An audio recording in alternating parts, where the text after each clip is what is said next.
Some cities that are strapped for money are cutting back on police, but that can invite trouble. There has to be more police officers on the streets. They can't do it working overtime. To stretch their resources, San Jose police are turning to mathematics. That story on this edition of Equal Time. From San Jose State University, you're watching Equal Time, exploring new issues each week, giving equal time to competing points of view.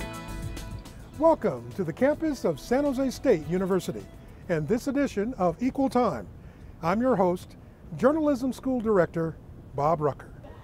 San Jose is undergoing a spike in violent crime. Bad timing, since the police department is short-staffed. As Tim Vantress reports, residents and officials are concerned. This is our city. This is not the gang city. This is not the criminal element. Some 200 people gathered in front of San Jose City Hall on this hot August night. This prayer rally followed 8 killings in just 11 days. My friend Vahid Husseini was shot dead in the middle of the day in the parking lot of a Wells Fargo bank. Nobody came forward to help the police, but a lot of people saw and heard things they didn't report. When you see something that's going wrong in your community, please call us. So I'm pretty confident as I look around here today that with the love we've got here, that we're going to be just fine. We're going to pull together through these very, very tough times, through all this pain, and we're going to come out as a stronger community. Alexandra Mendoza, whose brother was killed August 13th, says the city has a long way to go to turn things around. I think so. I think that the people will feel more safe to speak out when they see more people supporting each other out here. But I think that there still needs to be more than just tonight for it to be a difference, you know? I think that this has to be a constant thing, not just a one-night thing for us to see a difference on the streets. And what we're really looking for. Patrolling the streets, police are down in numbers. About 80 officers have resigned in the past year and a half, many of them for jobs in other departments with better pay and benefits. Between budget cuts, retirement, and resignations, the department's dropped from 1,400 to just over 1,000 officers in the past 5 years. There are plans to bring up 2 police academy classes this fall and next spring. In the meantime, the mayor's gang prevention task force is spending $800,000 in overtime. The department will come in with a heavy suppression effort. You're going to arrest a lot of people, take a lot of bad guys off the street, people that are have warrants out for their arrest, and we'll use prevention intervention techniques for our community-based organizations to help prevent retaliation. How do you think these officers are going to handle these streets working overtime? You can't do it. What if fewer police could be used for some types of nonviolent patrols, freeing up other officers to protect the people of San Jose from senseless violence? When Equal Time returns, we'll explore some new technology called Predictive Policing. But it looks like it's going to work, or at least it might offer some help. So I'm cautiously optimistic. We'll see what police are evaluating to make efficient use of patrol power on the streets of San Jose. Stay with us.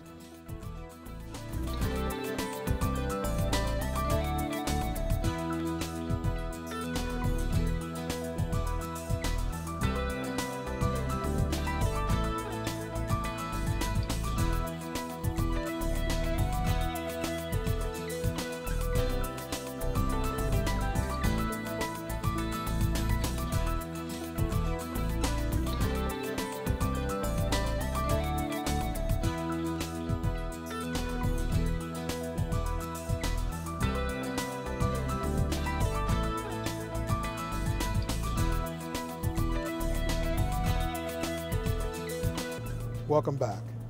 We've seen how police in San Jose are working overtime to respond to a spike in violent crime. There's simply not enough police officers. But by getting a boost from technology, the department may be able to scale back on the number of officers assigned to some nonviolent crimes and put them where they are needed the most. Tim Vantress continues our report. In this building, next to the main headquarters of the San Jose Police Department, the Traffic Enforcement Unit is evaluating a new weapon, mathematics. As soon as you start looking at data in a different way, you recognize this is an area we need to be in.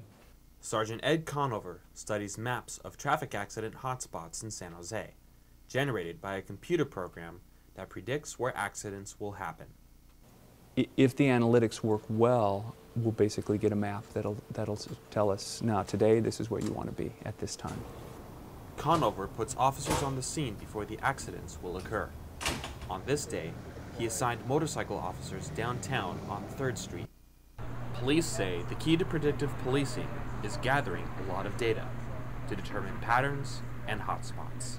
That's what we're really looking for with the predictive analytics, because in theory, instead of us just ballparking it and saying, well, it's a Tuesday, it's 2 in the afternoon, probably this area, it's supposed to give us a much better statistical approach to that.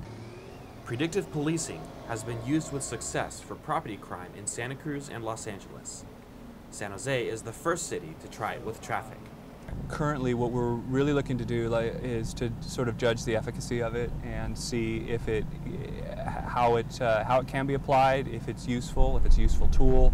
And in a city where almost 40% of the killings this year are attributed to gangs, Sergeant Conover doubts that these analytics will ever be used to predict gang violence. That brings in a lot of different concerns about profiling and things of that nature. So I think that with traffic accidents, they tend to be across the spectrum in terms of who's involved in them and what's causing them. What's so hard about saying a prayer for safety for our children? Back at the prayer rally where we started out. How much do you think something like predictive policing would help solve the problem of violence in San Jose? Well, predictive policing is an emerging technology and emerging technique. It's hard to say. It's something that we're always looking for new innovations in law enforcement, particularly in times when we're having fewer resources, officers on the street. So predictive policing for traffic may allow San Jose police to leverage the resources and ultimately mobilize officers in areas where they're most needed. That was reporter Tim Vantress. When we come back, another student researcher will join us, and we'll hear from the former Santa Cruz mayor and former San Jose police chief getting their take on predictive policing. So stay with us.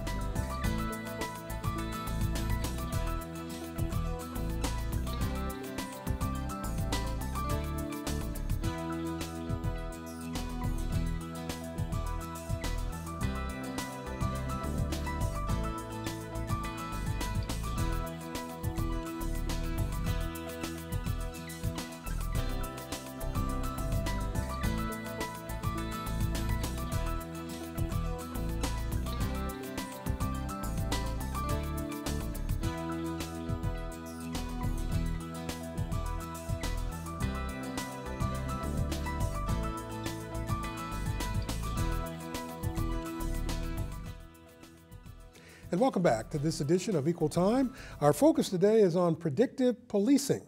Let's meet our guests. Hi, I'm Ryan Coonerty. I'm the former mayor of Santa Cruz, California. Hi, my name is Rob Davis. I'm the retired chief of police here in San Jose, California. Spent over 30 years with the department. And I'm Jonathan Lester. I'm the reporter, and I did all the research for this story. Thank you all, gentlemen, for being here today. You know, I want to be clear and I want everybody to understand what exactly is predictive policing. Mr. Mayor, can you help us with that? Sure. It's basically using the data that's collected about previous crimes, running it through an algorithm to predict crimes that will happen in the future, when and where those crimes will occur. All right, very good. And Rob, your perspective is that it works? It absolutely works. In fact, there have been any number of major cities across the country that have been extremely successful using predictive policing, so absolutely. All right, very good. Jonathan's going to help me open this up in just a little bit and talk a little bit more about specifics.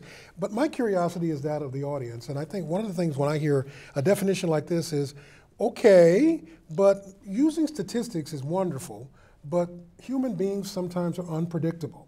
So are we putting a lot of our eggs in the wrong basket or in the right basket, or how would you put it, Rob? Well, it's just doing your work intelligently if you think about it, especially in today's economic times. The resources of any city or police department are extremely limited. So you have to say, how are we going to use the resources that we have as effectively as we can to impact crime? So if you're not using predictive policing, you really are wasting some of your resources because you're not putting those officers or those resources where you need them, when you need them. Also, make no mistake about it, predictive policing involves statistical analyses, but your community is also involved in the process of rolling out your predictive policing. So your community itself is involved so that you're bringing a social aspect into that predictive policing. So you're counting on the public to help you. Absolutely. And that's more than they used to. Absolutely. Okay, and Mr. Mayor, does that really work? Because you've used this in your city. It did. We were having, our property crimes were increasing about 20%. We put in predictive policing and it dropped about 20%. And I should say it was developed by a mathematician, but it's also developed by an anthropologist who looks at how communities react. And the funny thing about what the question you ask is, while human beings are unpredictable, they're remarkably predictable, and the private sector has figured this out a long time ago in terms of figuring out what products and services we want to buy and when we want to buy them. And now we're applying it in the public sector, and I think it's a relatively inexpensive way to get a big bang for the buck. Jonathan, you've been looking into this. What are some of the concerns you've noted, or some of the things that people are saying?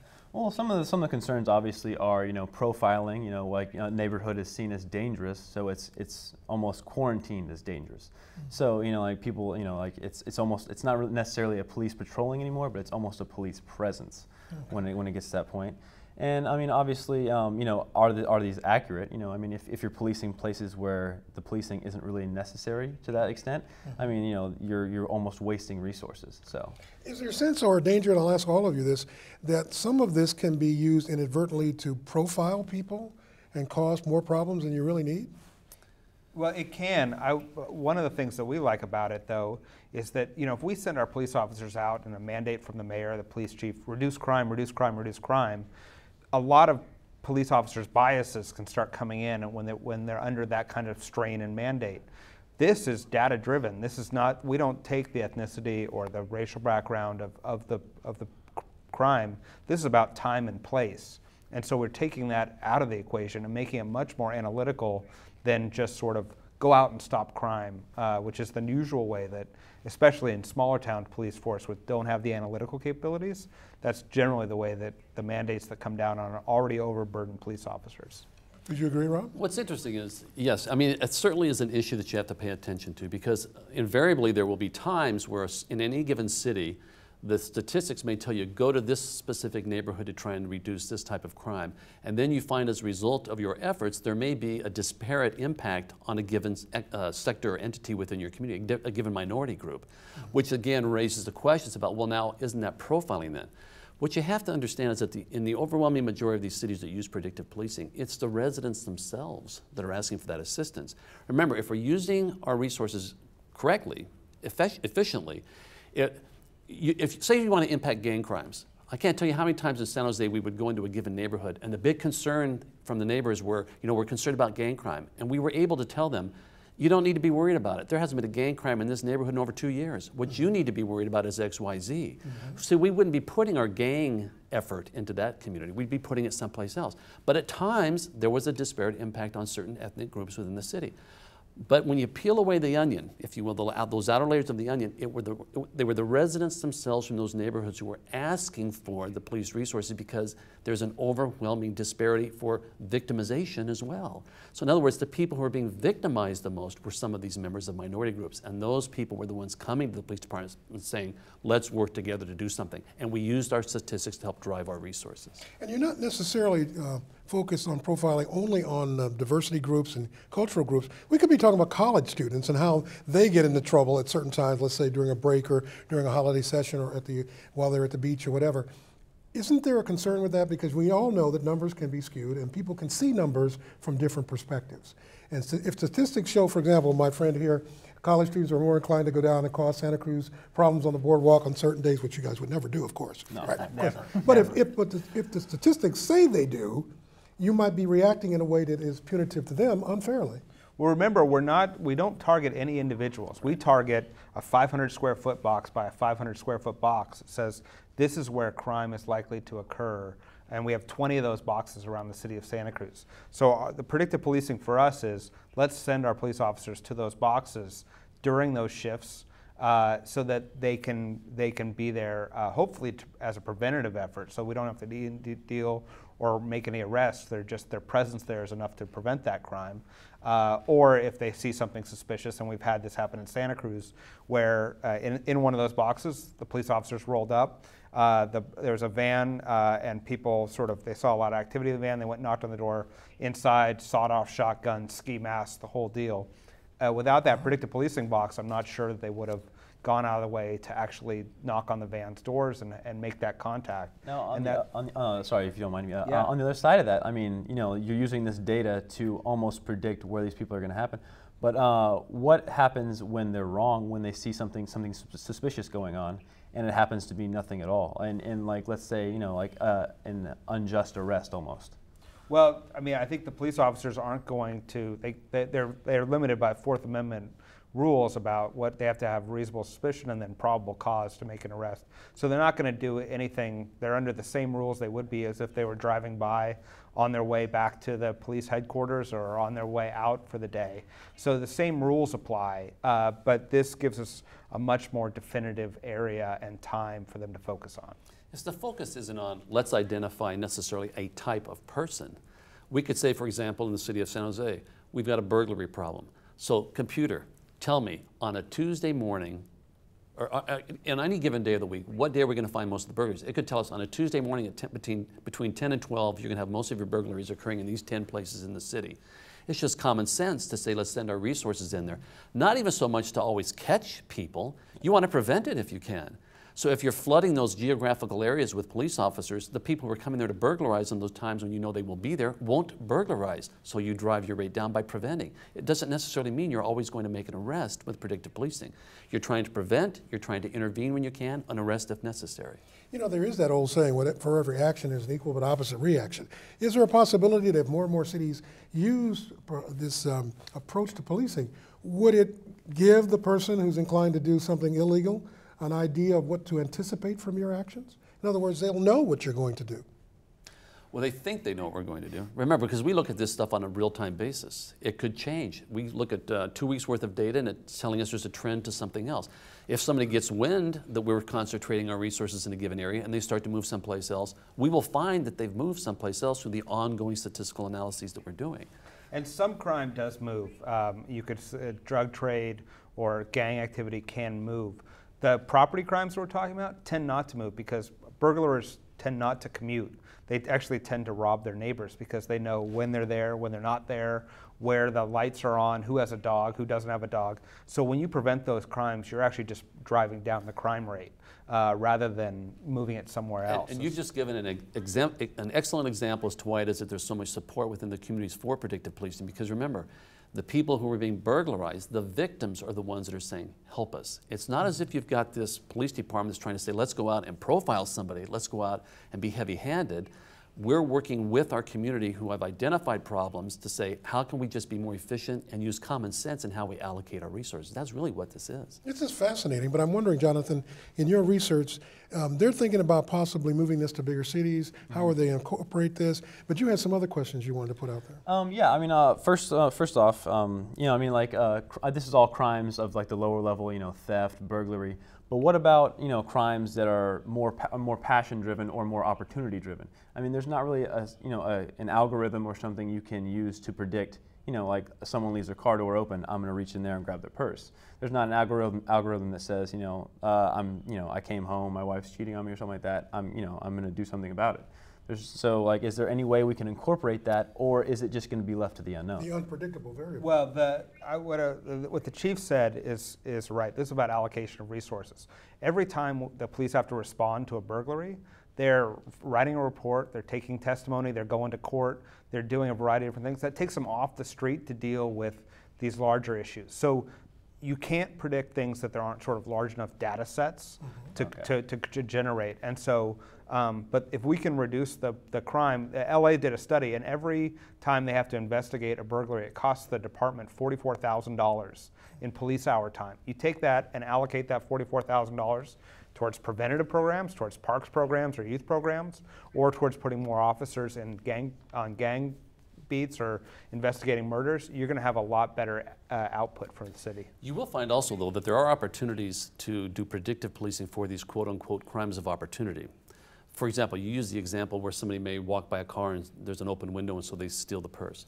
Well, our statistical analyses still tell us that when is that most likely going to happen? Okay, here are the 3 shopping centers where it happens the most. Here's the time of day where it happens the most, where there's more of an opportunity for people to leave those windows open. And so then we go out and we do the education with the shopping malls, with the shopping centers, with the security guards at those centers. So we try and get people out there to be visible at the time where there's more of a likelihood that somebody will open up an opportunity for somebody to commit a crime. You can still impact those crimes of opportunity. Well, see, I mean, I guess like what I'm worried about is like, I mean, because people are going to go to these places and commit these crimes of opportunity. But I mean, obviously, if they know that there's going to be more police there, they're going to relocate or displace. I mean, it's what I'm worried about is not really like that it's going to lead to crime loss, but crime displacement. Right, you'll see displacement. What we mean by displacement is if San Jose does a great job of impacting its burglary issue, well, does that simply mean that people have fled to the outlying cities around San Jose? There will be some of that. But it's not a one-for-one trade. You're still going to reduce overall the amount that's taking place, especially for the crimes of opportunities. Hardening the target is the term that is used quite frequently within law enforcement about what you're trying to do to prevent the crimes from occurring to begin with. So yes, displacement will occur, but it's not a one-for-one trade. And you say crimes of opportunity. What about the more serious crimes? Will this system be effective at all in the murder issues, the homicides you have to investigate, those sort of things? If there's enough data, if it's happening enough, and hopefully it's not happening enough that you're generating that much data, but if it's happening enough that you can start to predict it, they've started to look at other crimes beyond the property crimes and see that there is a predictive element to it and that you can. Part of it is environmental. So crimes of opportunity are not just human reaction. It could be that a street light is out, that there's that a building has gone vacant and is now attracting criminal activity. So if you get those predictive boxes, you can start working on some of the environmental causes that generate some of this crime as well. I can give you an example of that. Say in any given year, maybe 30 to 45%, maybe sometimes even pushing 50% of the homicides in San Jose are gang related. Okay? Now you can't necessarily predict where you're going to have gang members come together on any given moment and commit a homicide. Right, exactly. But if you know where the gangs are committing crimes, because you're seeing it through your data, whenever you can prevent crime in gang areas or you can intervene with gang members, you know that you're going to impact the fact that some homicide may occur.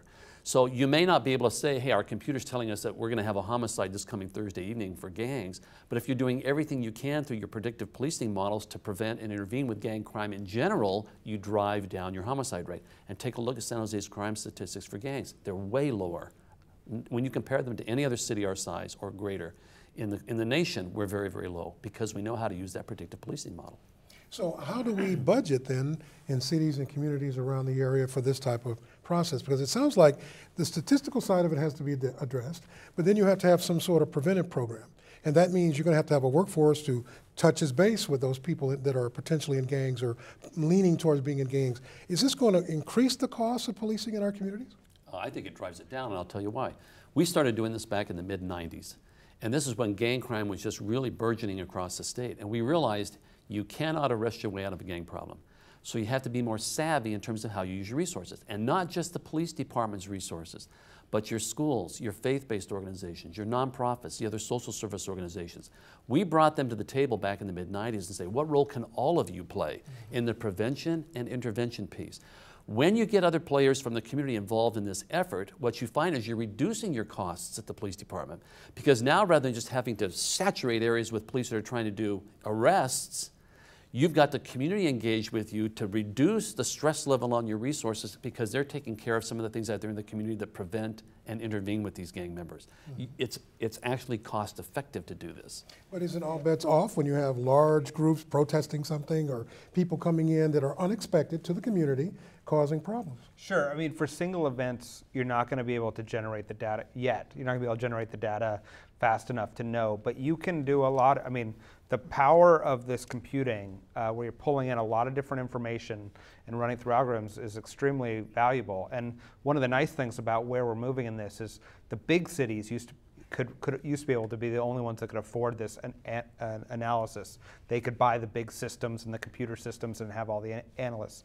In the city of Santa Cruz, a 56,000 person town, we now can afford this basically cloud-based application that's very, very inexpensive and gives us the analytical tools that a big city has. See, the cloud-based, we're talking technology. Yeah. The world is moving forward with this. But right now it seems as though the algorithm is doing it, and it's doing it cheaper, so you can deploy those analysts to either spend that money on police officers, put more officers on the street, or have those analysts work on different parts of the city, some of the events and other activity that maybe isn't as predictable using this algorithm. One thing I wanted to mention to that question also is, remember, it's not that you have to continue to add resources. We're not necessarily talking about, hey, we need millions more to do this.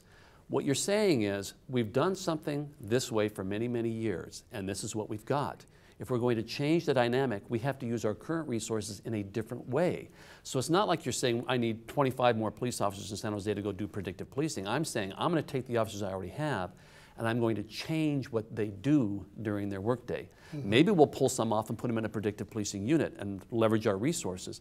But again, if you always do what you've always done, you'll always get what you always got. Mm-hmm. Police departments are learning how to do things differently. The work product we're getting from our current employees is changing. So that's the dynamic. So it's not about money necessarily. It's about changing the way you're doing the business. Now, what you just said, redirecting your thinking and your resources to do what's needed now, is something universities like ours has to face all the time. But there are also those pushback efforts. There are longtime police officers, men and women, who've worked under systems that they are comfortable with and they like, and they don't want to change. And I like these young folks that like to get out there and try things, you know.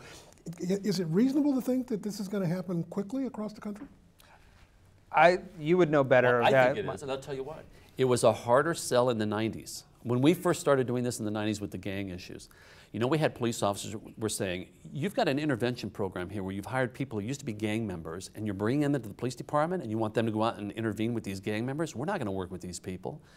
It was tough at the beginning. Change is always difficult. But what happens is when you begin to see the results, when your crime rate starts to go down, and your police department starts to get lauded for the way that has changed the way it does business, and you're solving crimes now, or you're preventing crimes, all of a sudden now the officers are realizing, hey, we're part of something here that's a little bit different, that's very, very effective. We're on the cutting edge of something new here, and all of a sudden you get more buy-in.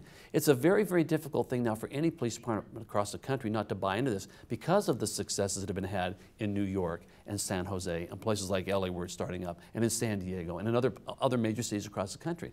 When they see the success, it's a very difficult thing to argue against it. Another point that I have is, I mean, I know this is like technologically going forward for the police department and for, you know, like for safety. But I mean, obviously, I mean, the criminals are going to be going, you know, technology forward too. I mean, like, we know, it's just like whenever someone comes out with a software, there's always a hacker like 3 weeks later who comes up with something to break into that. I mean, like, how do you combat them going forward in technology in crimes too, as well? Less than a minute. You'd be surprised at how savvy our people are. You know, we talk about the newer generation coming in. The newer officers aren't fighting this so much. They're the ones asking for the technology in the car. They want the GPS devices in the car. They want the maps that they can use GPS on. They want to have the iPhones and the iPads and things like this to help them get data on what they're doing. We don't have a difficult time selling this to the new officers. Well, it's a new generation. And I think you're going to have a generation that's going to try to help you with that concept of getting that information. Thank you all for being here with us today. It was a fun discussion. And thank you for joining us for this edition of Equal Time.